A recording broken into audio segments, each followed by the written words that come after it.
Escatologia. O drama do fim. Neville Goddard.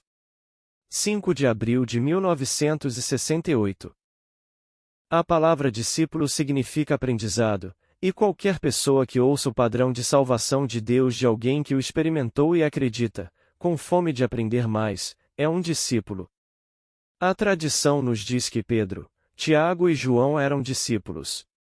Não, você é um discípulo se acredita em minhas palavras. Agora, quando falo de Jesus, estou falando do homem modelo, pois ele me revelou o propósito de sua vontade, que ele apresentou em Cristo como um plano, um modelo, para a plenitude dos tempos. Esse padrão se desenvolveu em mim e posso dizer por experiência própria. Jesus Cristo é o desenvolvimento do Pai e do Filho. Se você acredita em mim, você é meu discípulo. Agora, tenho alguns sonhos escatológicos perfeitamente maravilhosos para compartilhar com vocês. Aqui está uma experiência de alguém que ouviu e acreditou. Este é o sonho dele. Ele disse: Você estava na plataforma, ensinando. Embora você tenha sorrido para mim, havia grande intensidade em seus olhos. Pegando uma flecha dourada do seu lado, você a colocou em seu arco e atirou diretamente em mim. Ao vir em minha direção, pude ler a palavra ressurreição impressa nele ao penetrar em minha testa. Então você atirou uma segunda flecha, que dizia Davi. E ela penetrou em meu peito. A terceira flecha trazia a palavra ascensão e penetrou na minha barriga, tocando minha coluna. A quarta flecha não continha nenhuma palavra, apenas uma pomba branca, e quando me atingiu, senti como se todos os poros do meu corpo tivessem sido atingidos. Nunca conheci tamanho êxtase de amor antes. Eu me senti como uma fonte espiritual de amor puro. Na noite seguinte, num sonho, um homem que nunca vi se aproximou de mim. Irradiando amor, ele disse: Estou preparando um grande banquete e irei no dia 17 para levá-lo comigo. Agora, isso poderia significar literalmente o 17º, mas no simbolismo 17 é um número maravilhoso. Em hebraico você não escreve o número 17 como um 7, mas 710, denotando maior importância. Este número aparece pela primeira vez no capítulo 37 de Gênesis como José tinha 17 anos. Então, no capítulo 47 de Gênesis, José e seu pai são ensinados por Jacó por 17 anos. Assim, 17, denotando uma combinação de 7 e 10, é dividido em e 7 como perfeição espiritual, e 10 como perfeição de ordem. Na visão anterior deste senhor a ordem era perfeita, começando com a ressurreição, depois David, a ascensão e finalmente a pomba que o sufocou com amor.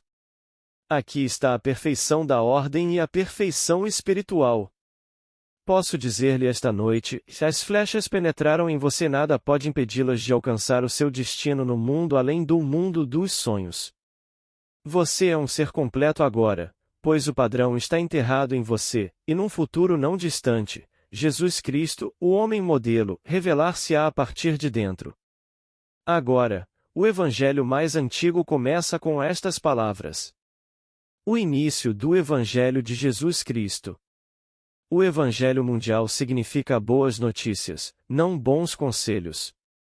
Portanto, o Evangelho é o princípio das boas novas de Jesus Cristo, as boas novas de como Deus realmente se torna homem para que o homem possa se tornar Deus. Essa é a boa notícia que compartilho com todos. Aqui está outro sonho. Esta senhora se viu caminhando com membros do grupo que assiste a essas palestras. Vindos em direção a eles estavam grupos de pessoas que se moviam como se estivessem sendo transportadas por um poder que não era o deles. O primeiro grupo estava vestido de preto com chales cobrindo a cabeça. Eles pareciam ser um grupo triste, com muitos deles chorando. Eles pareciam ser católicos para ela. O próximo grupo tinha rostos severos e intransigentes. Representando fundamentalistas religiosos, eles eram hipócritas e sem compaixão. Eles foram seguidos por um grupo amigável de homens e mulheres, animados, sorridentes e fazendo perguntas, como costumam fazer os buscadores. Quando questionada por este grupo, a senhora disse: "Você descobrirá quem você realmente é e quem Deus realmente é, e quando fizer, saberá que está tudo aqui." E com esse comentário ela estendeu o dedo indicador direito e apontou para a testa. Então ela correu para se juntar ao grupo ao acordar. No primeiro evangelho você descobrirá que o ponto decisivo é o arrependimento. As primeiras palavras ditas pelo homem padrão são: "O tempo está cumprido e o reino de Deus está próximo." Arrependa-se e creia no evangelho. Acredite nas boas notícias que você ouviu de mim. Arrepender-se é mudar radicalmente de ideia. Independentemente do que você acredita, quando o padrão de salvação de Deus é apresentado, você consegue aceitá-lo. Você pode passar completamente da crença em um Cristo físico por fora para a crença em um homem espiritual por dentro? Ou você é como os tolos gálatas, diante de cujos olhos Jesus Cristo foi publicamente retratado como crucificado? Você sabe o que significa a palavra retratar? Para fazer uma foto, descrever em palavras, desempenhar um papel como um drama no palco. Jesus Cristo foi retratado como crucificado, então, deixe-me perguntar apenas isto: e você recebeu o Espírito pelas obras da lei ou pelo ouvir com fé? Você é tão tolo por ter recebido o Espírito que agora está acabando com a carne? Arrependimento é mudar da crença em um ser carnal chamado Jesus Cristo, para o Espírito que é Cristo, o homem padrão que está tentando despertar em você. Vire-se exercendo seu direito de mudar de ideia. Ouse acreditar no contrário, apesar dos fatos que parecem gritar com você. Isto é o que chamo de revisão e a Bíblia chama de arrependimento. Revisar é revogar, e se você revogou algo, você o mudou. Você pode modificar o seu conceito de Cristo e não mudá-lo completamente, apegando-se um pouco à natureza física. Mas eventualmente você irá abandoná-lo e se virar para começar a se mover para cima com o Cristo espiritual, à medida que o padrão que deve se desdobrar em todos se desdobra em você. Agora aqui está outro sonho. Esta senhora escreve: "No meu sonho estou na casa de um vizinho que está lotado de gente.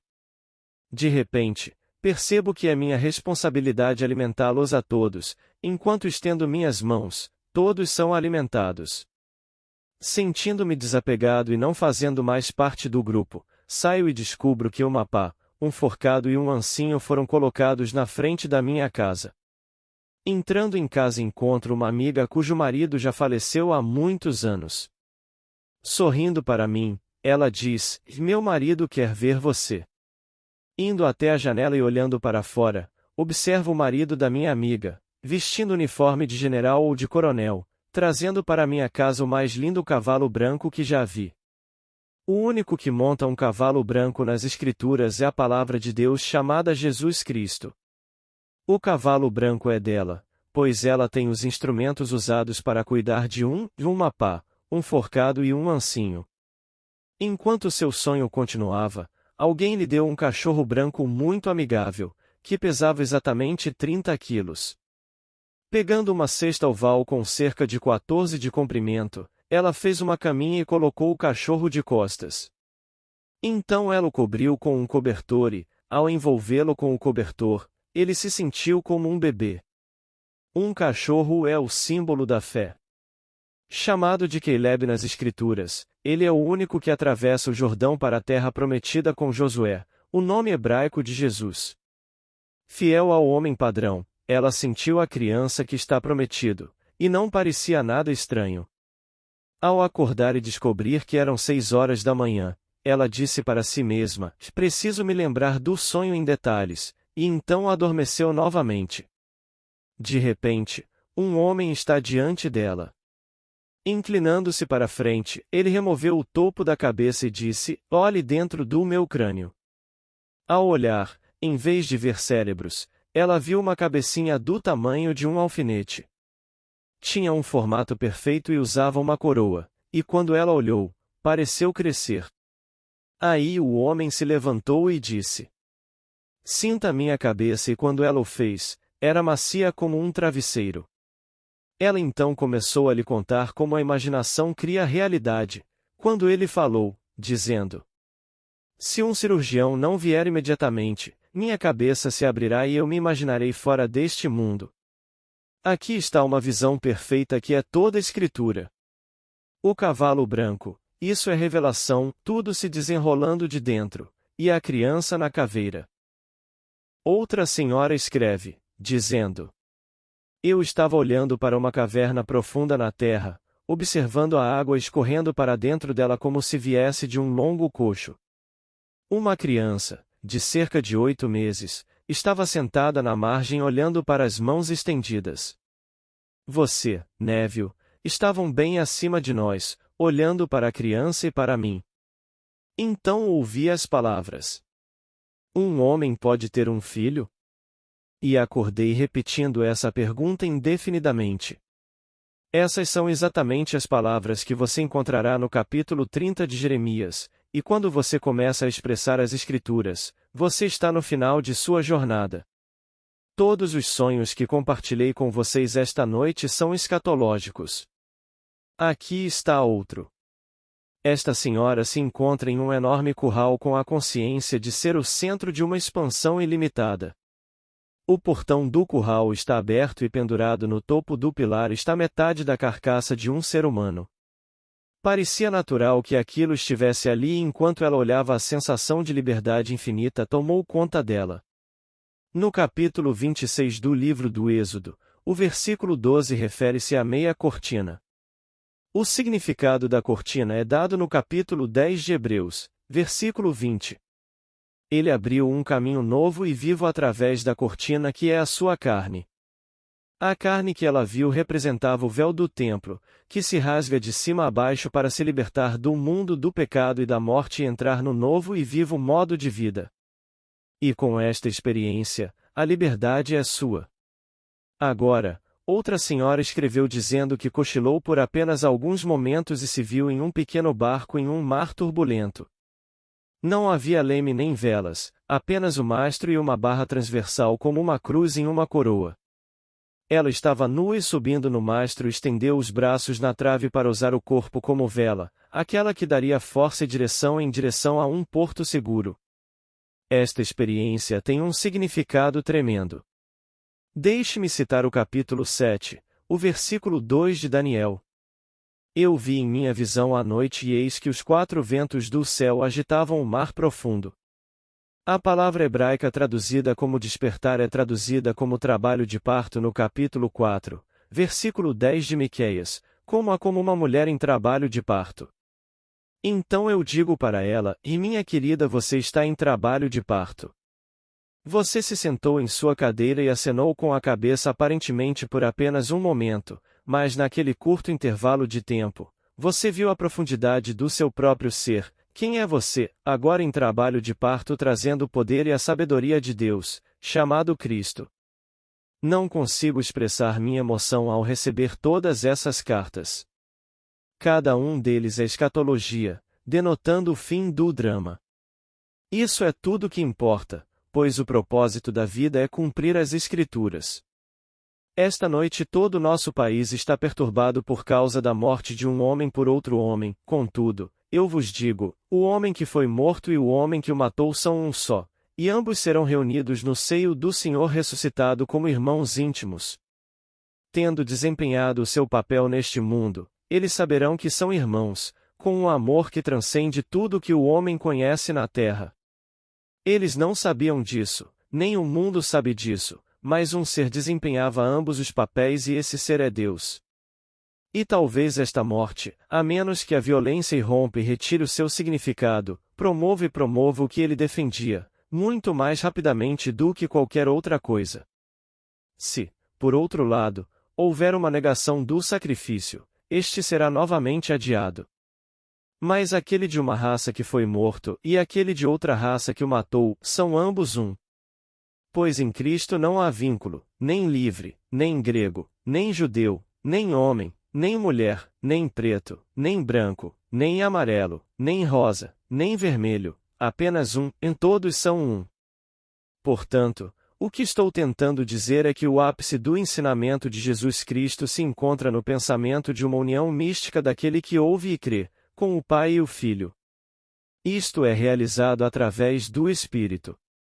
Quando você recebe o Espírito ouvindo com fé, você não verá mais um Salvador físico do lado de fora, pois você, o Filho, terá encontrado seu Pai, seu Salvador, como você mesmo.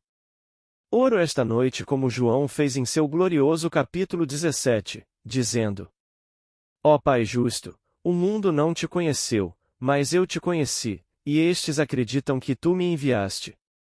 Eu lhes dei a conhecer o teu nome, farei com que o amor com que me amaste esteja neles e eu neles. Para onde posso ir se vou para o Pai e o Pai está em você? Portanto, quando eu for, nunca estarei tão longe a ponto de estar perto, pois proximidade implica separação. Se eu for para o Pai e eu e meu Pai formos um, para onde posso ir? E quando eu for até você será para me desdobrar, que é o padrão, em você. Não espere que eu venha como carne e osso por fora, mas como um padrão que se revela por dentro. No final, todos despertarão para ser o único corpo, o único Senhor, a única esperança, a única fé, o único Deus e Pai de todos. Voltando um por um, somos esse um só corpo, um só Espírito, um só amor. Pense nas minhas palavras, pois, apesar de toda a turbulência no mundo, somos todos um. Pensando no nível mais baixo, os homens estão tentando resolver os problemas do mundo lá, e isso não pode ser feito. Tudo é feito pelo arrependimento, por mudanças radicais nas atitudes mentais. Um fato é confrontado. Tudo bem, não é fato que tudo é possível para Deus? E se todas as coisas são possíveis para Deus e seu nome é Eu Sou, um fato não pode ser mudado? Não pode ser resolvido? Neste exato momento posso ignorar o fato e presumir que as coisas são como eu quero que sejam, não posso? E quando eu assumo, Deus está assumindo, pois o nome dele e eu somos um. Se todas as coisas são possíveis para Deus, não são todas as coisas possíveis para mim? Portanto, se tenho fé em Deus, devo ter fé nos meus atos imaginários. A fé em seus atos imaginais o transforma e você continuará se virando praticando o arrependimento e, ao fazê-lo, você acorda. Então você encontrará um grupo e dirá a eles que se eles derem meia volta, encontrarão Deus. Que ele não vem de fora, mas, apontando para sua testa, você dirá que ele está todo aí. Então você falará por experiência própria, pois à medida que ele se desdobrar dentro de você, você experimentará o padrão perfeito que meu amigo recebeu com as 4 flechas douradas. Como mencionei há alguns meses, quem sabe o que o homem desperto está fazendo quando atira suas flechas para além do mundo dos sonhos? Você não pode se desviar do plano de Deus. Se você desperta dentro de você e é o plano que desperta, você é o plano que despertou, então você dispara o plano para quem você ama. Pegue as passagens que citei esta noite e veja como elas se relacionam com as visões. Cada passagem trata da escatologia, a doutrina dos últimos dias, quando o homem passa desta era de pecado e morte para aquela era de vida eterna. Agora, esta pode parecer uma noite espiritual profunda para muitos de vocês, mas posso dizer-lhes que é diretamente prático, pois enquanto vocês estavam comigo esta noite, vocês deixaram todas as suas preocupações e cuidados do dia na esteira que se move automaticamente. Seu Pai Celestial conhece suas necessidades e cuida delas enquanto você viaja comigo no mundo espiritual. Você deixou aqueles que são autocomplacentes, satisfeitos com seu próprio pequeno círculo. Aqueles que sabem que estão certos estão no inferno, onde não há perdão dos pecados. No inferno tudo é justiça própria, tudo justificativa. Uma das maiores fraquezas humanas é a necessidade de estar sempre certo, e isso é um inferno até que alguém se solte o suficiente para fazer perguntas. Se a verdade é aceita ou não, é irrelevante, mas quando perguntarem, responda diretamente. Quando você encontrar Deus, você encontrará a si mesmo. E quando você encontrar a verdade, descobrirá que você e Deus Pai são um. Se você ainda não leu o lindo capítulo 17 de João, recomendo que o faça. Acho que é a oração mais gloriosa já escrita. Ó Pai, manifestei o teu nome àqueles que me deste. Eles eram seus e você os deu para mim para que eles possam ser um, assim como nós somos um. Aqui ele lhe diz que Deus e seu padrão são um. No princípio era a palavra, o plano, o significado de tudo, e a palavra estava com Deus e a palavra era Deus. Portanto, o padrão e quem o enviou são um só. O padrão é o que foi enviado. Sempre alegando que foi enviado, ele lhe diz que o remetente, o Pai, e o enviado, o padrão, são um, portanto, o Pai se envia como padrão que se desenvolve. Então o homem em quem isso se desenrola conta-o, e ele sempre tem um remanescente que ouve e crê. Ele não conseguirá que o mundo acredite nele, pois eles estão ocupados descendo na esteira rolante. Embora ouçam o chamado ao arrependimento, eles não pararão para mudar suas crenças nem por um breve momento. Tenho uma tia, agora com 90 anos. Ela nasceu e foi criada em um grupo chamado Os Irmãos, a organização cristã mais preconceituosa que já existiu. Um dia, enquanto a visitava, eu disse: "Você não sabe que a Bíblia ensina que Jesus tinha irmãos?" Bem, ela quase me deu um tapa na cara ao negar. Ela frequenta a igreja 7 dias por semana, mas quando abri a Bíblia no capítulo 6 de Marcos e li para ela, ela não mudou seu pensamento em relação a Cristo. Não querendo aceitar um pensamento estranho, ela opta por permanecer na esteira. Ela está decidida e não está disposta a ler a Bíblia com um entendimento diferente. Ela acabará morrendo, para se encontrar restaurada a vida em um mundo como este, com um corpo igual ao de antes, apenas jovem e sem nada faltando, e ela nem perceberá o que aconteceu. Ela ainda terá as mesmas crenças fixas e passará por outro padrão de eventos para se tornar matéria próxima, matéria que é feita para receber uma forma, como pegar um pedaço de cera e torná-lo macio o suficiente para receber um selo. No primeiro capítulo de Hebreus, somos informados de que Jesus é a imagem expressa de seu Pai. Ele não é alguém que se parece com o Pai, mas é idêntico, como a impressão de um selo na cera. Meu amigo viu matéria próxima no crânio. Ela viu aquilo que estava sendo moldado e tornado mais flexível para receber a impressão. Agora vamos entrar no silêncio. Amigos, se desejarem ser membros aqui do canal e contribuir com o meu trabalho, ficarei muito grata. O custo é bem pequeno, mas será de grande valor para mim. Curtam e compartilhem os nossos conteúdos, para que mais pessoas recebam esses ensinamentos. Muito obrigada. Paz e bênçãos na vida de todos.